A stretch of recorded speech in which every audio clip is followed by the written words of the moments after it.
Hey, what's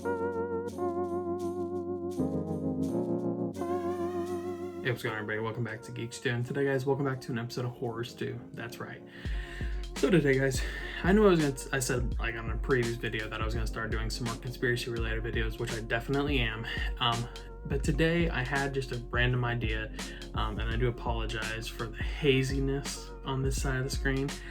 You may notice that on the after end here, it is just very bright outside, and I'm having a hard time blocking out the light from the outdoors, so I apologize for that. But it shouldn't get in the way of the content, because today we're going to be talking about some horror movie hot takes.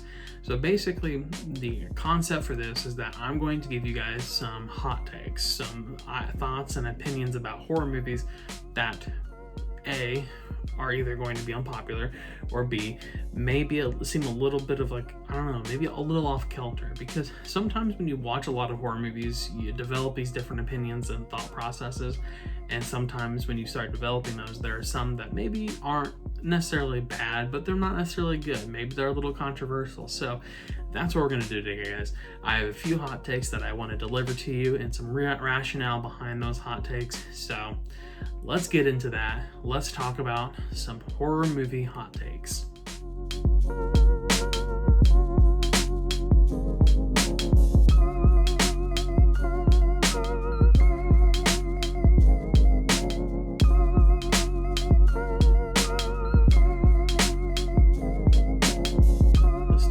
Horror movie hot takes. I'm going to hit you pretty hard and fast with one that I very vehemently believe. Friday the 13th Part 1, all in all, is not a very good horror movie. I know a lot of people like it. I know a lot of people respect it as an opening and beginning of franchise, but that's pretty much where my thoughts and opinions end, is that Friday the 13th Part 1 started the Friday the 13th series, and that's pretty much it. I just, in my opinion, it has a lot of interesting thoughts and it has a lot of interesting opinions, and it's a good-ish movie. But in my opinion, Friday the 13th Part 1 is just a blatant ripoff of Halloween, and we really didn't get to see an original idea until Friday the 13th Part 2. The concept of Jason Voorhees coming back essentially from the dead and being this ultimate, like, supernatural being that cannot die, in my opinion, is incredibly interesting. But just some lady who got pissed off at some camp counselors because her kid couldn't swim, not that interesting.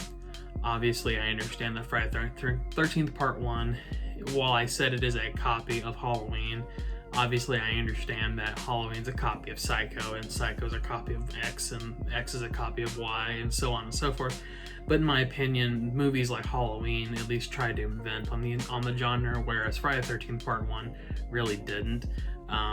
Like I said, it's got some interesting kills. It has some B-rated acting that's entertaining at best, but just not that great of a movie, guys. I'm sorry. Just, it isn't, not in my opinion. I'll watch it. I still enjoy it, but that doesn't make it a good movie. Like I said, I think when they introduced Jason Voorhees, the film itself began to, the series began to kind of take its own life. But before Jason got into the mix, Friday the 13th Part 1 is not that great. I'm sorry.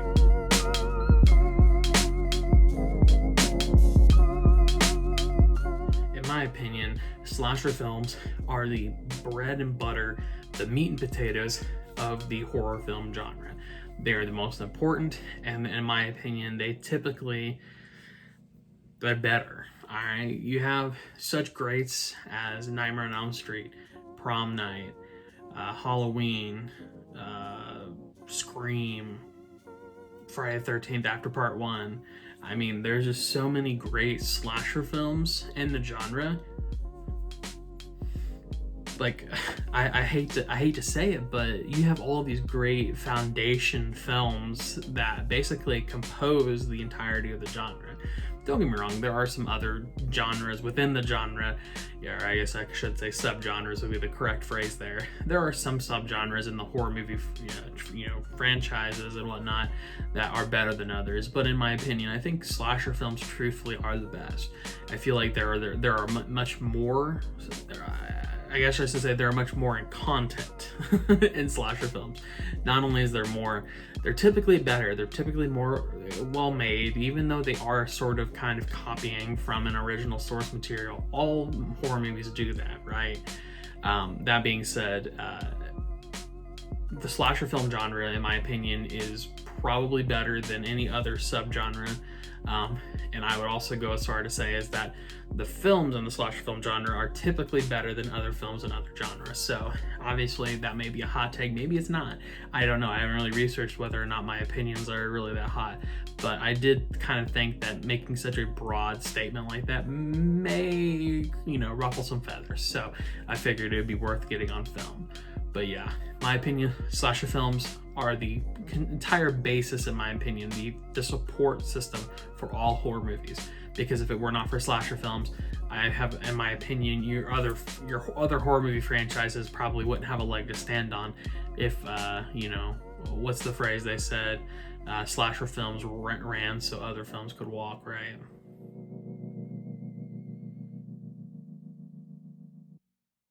So this one's sort of two-sided, so I'll kind of explain in a second. In my opinion, supernatural horror films are sort of a dying breed. There aren't really that many good, and I feel like supernatural horror films as a whole are pretty overrated. Now look, you go back in time and you have films like Rosemary's Baby and The Exorcist, both of which are fantastic films in my opinion. I would probably watch Rosemary's Baby over The Exorcist just because I think it's just a generally better film. I feel like The Exorcist really tried to make a name for itself based off shock factor, because in the 70s you had Linda Blair, doing some pretty obscene and horrific things to try and essentially get views, I guess you could say. And with that being said, I feel like the supernatural horror genre has all but died in a lot of ways over time.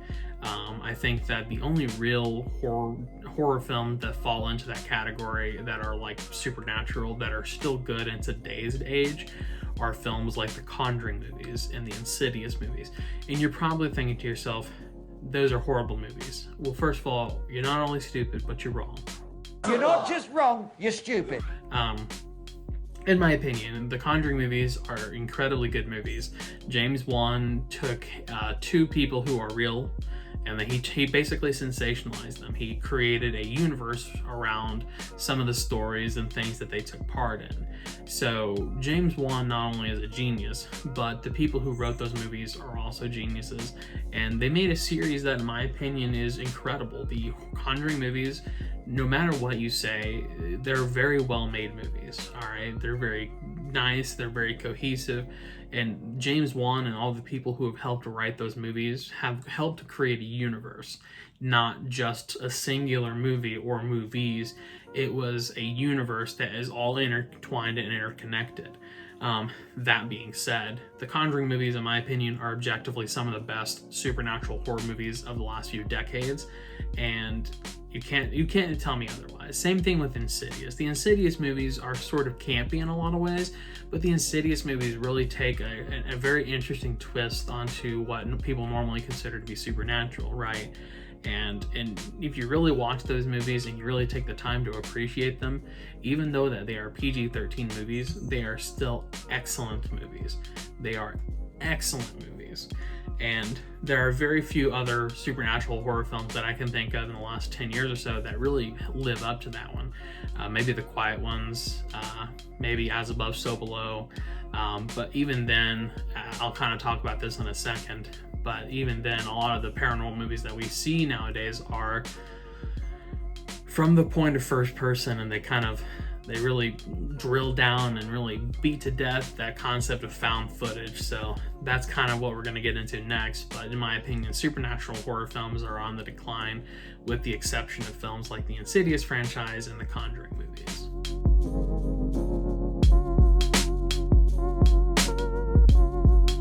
Sort of piggyback off of the paranormal, I want to talk about found footage horror films. So the only good found footage horror film, in my opinion, was the Blair Witch movie. All right.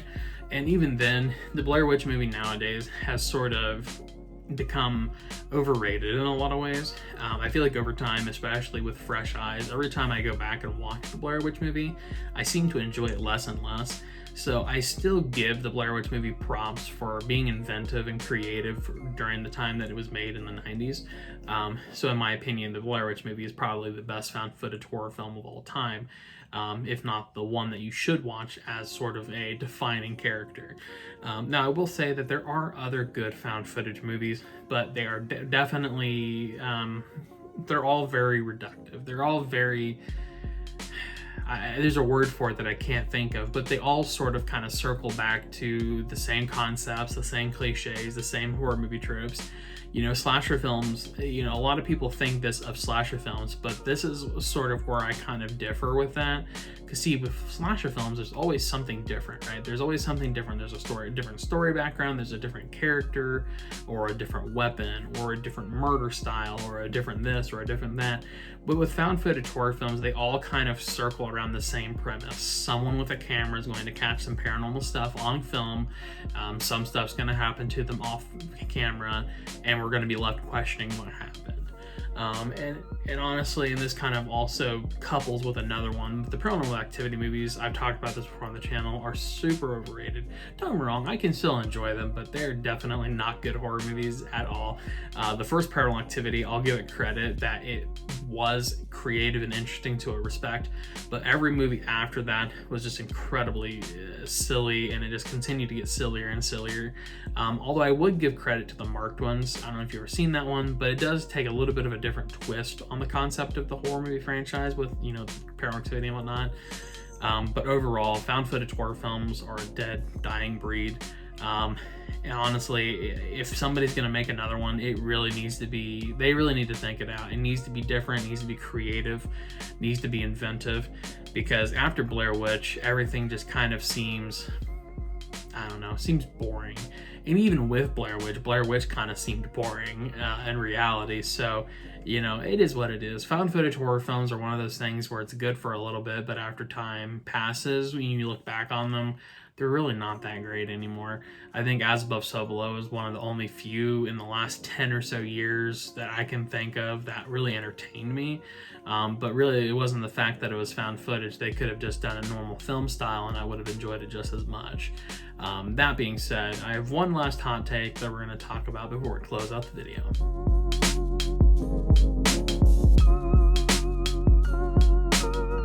I sort of talked about this a little bit earlier, but this may be a hot take for some folks, but in my opinion, James Wan is probably one of the best horror directors of all time, okay?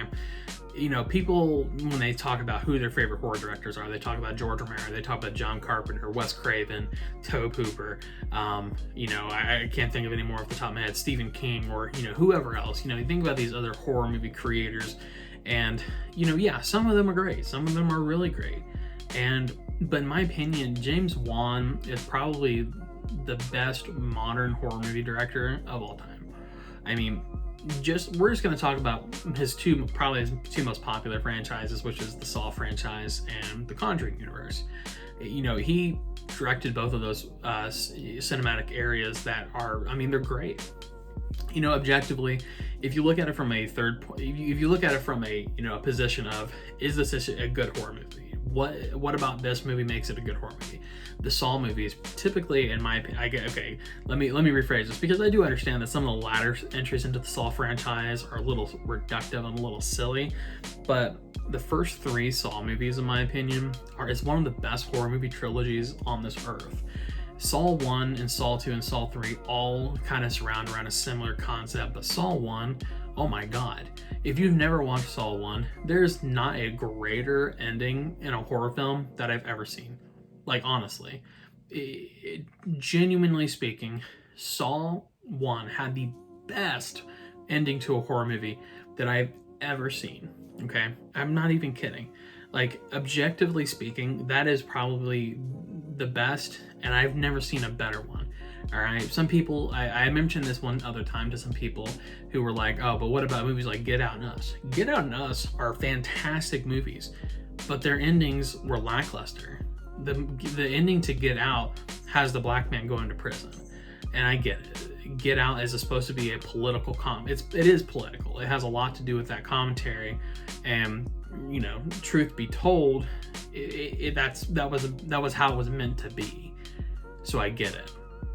I guess that was an alternate take. I guess the original take was his buddy shows up or whatever. But the point being is that Get Out had a lackluster ending, in my opinion, and Us also had a lackluster ending. The movies were great up until the ending, because Us basically spent the last 20 minutes basically vomiting exposition to get people to understand what was happening who did not already understand. You know, for most folks, they already sort of understood what was happening, right? But for whatever reason, they felt the need to spend the last 20 minutes doing a huge just vomit of information to try and get things that make sense. And I mean, not trying to be rude, but if you didn't really understand the movie up to this point, then I don't know how much exposition you need to make it make sense. So, you know, it's sort of that conversation of, you know, movies, it depends on the type of movie, right? It depends on the type of concept, and it depends on the script and the director and everything else. But in my opinion, Saw had the best horror movie ending, probably of all time. I can't really think of anything else off the top of my head of a horror movie that really just blows my mind. But literally every time I watch the end of Saw, and spoiler here, every time I watch the end of Saw and John Kramer says game over, I always get chills. Game over.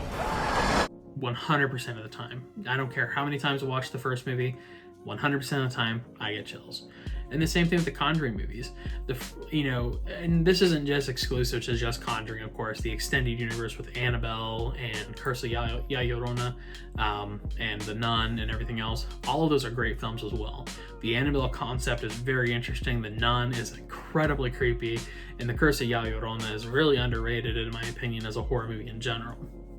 But the Conjuring movies themselves, when Ed and Lorraine Warren, which is Patrick Wilson and Vera Farmiga, when they are expelling demons from both of the movies, in the first movie it's Patrick Wilson, and the second movie it's Vera Farmiga, which is Ed and Lorraine Warren. When they expel the demons out of those like situations, it's such a climactic point in the movie, and it's just, every time I watch that, it's just spine tingling. By the power of God, I condemn you back to hell! You are Balak! The defiler! The profane! The Marquis of Snakes!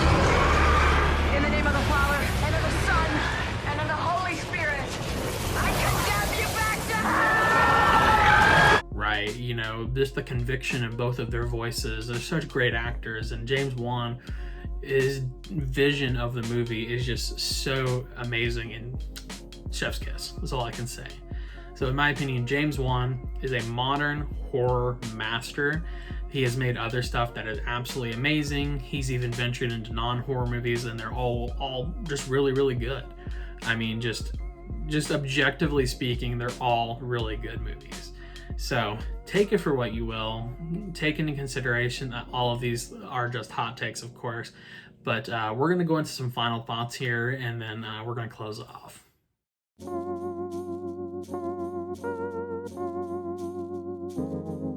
So as a final thought here, you know, I kind of talked about a lot of different things during this film, or this episode, I should say. And I talked about a lot of different films, and I talked a lot about different things, different concepts, and different ideas. So definitely take it all with a grain of salt. This is all just my opinions, all my thoughts and processes that I could come up with for the video. So if you don't like any of these hot takes, that's fine. Don't take it personally. I'm not trying to attack anybody. These are just opinions that I have about horror movies that some people may not like. And so, yeah. Also, I want to make a small comment just because I mentioned it in the last segment there. I love Get Out and Us. Don't get me wrong. Those are honestly probably some of the best horror movies of all time. I would say, in my opinion, at least in my opinion, those horror movies are some of the most unique and original concepts ever. All right, like honestly, truthfully, those are some of the most original horror movies that I've ever seen. You know, we have so many horror movies that they're just so repetitive. They continue to repeat the same concepts and same ideas over and over and over again. But Get Out and Us didn't do that. So I just want to clarify that I really love those movies, but I do genuinely think that the endings could have been better. I think there could have been a better ending. Obviously, I'm not a writer or a director, so I'm not going to sit here and pretend like I have a better ending for them. I'm just going to use my opinion to say that there could have been a better ending without actually contributing any other better ending. So, you know, that's what everybody does, I guess. But the point being is that I love those movies 100%, so don't think that I don't. But just take into consideration that in terms of endings, those movies were a little lackluster. Everything else was great. But that being said, if you like this video and you have opinions of your own, let me know in the comment section down below. I'd love to hear from people. I'd love to hear from folks who maybe have differing opinions, or if you have hot takes that I can discuss in future episodes, I'd love that too. I'd love to kind of come back and circle back and, you know, listen to some of your guys' hot takes and maybe give my opinion on them. That would be great. That would be interesting. But that being said, let us know in the description down below. What are some hot takes you have? Did you like my hot takes, or did you hate my hot takes? Give us a like, give us a subscribe, follow on social media, Twitter and Facebook. All of that's in the description down below and at the end of the video. And guys, continue to support Geek-Stew. We're continuing to make more content. We'll have another conspiracy theory video next week. But yes, let's get into it. Let's have fun. Today is Friday, by the way, so I hope everybody's had a good week and you're ready to have a good weekend. But yeah, rock and roll. So let's end it there. Like I said, comment. I want to hear from you guys. But have a good rest of your day. Honestly, that's all I can say. Have a good rest of your day. Have a good weekend. And yeah, so stay safe, stay happy, stay healthy, stay awesome, and we will see you in the next one. See ya.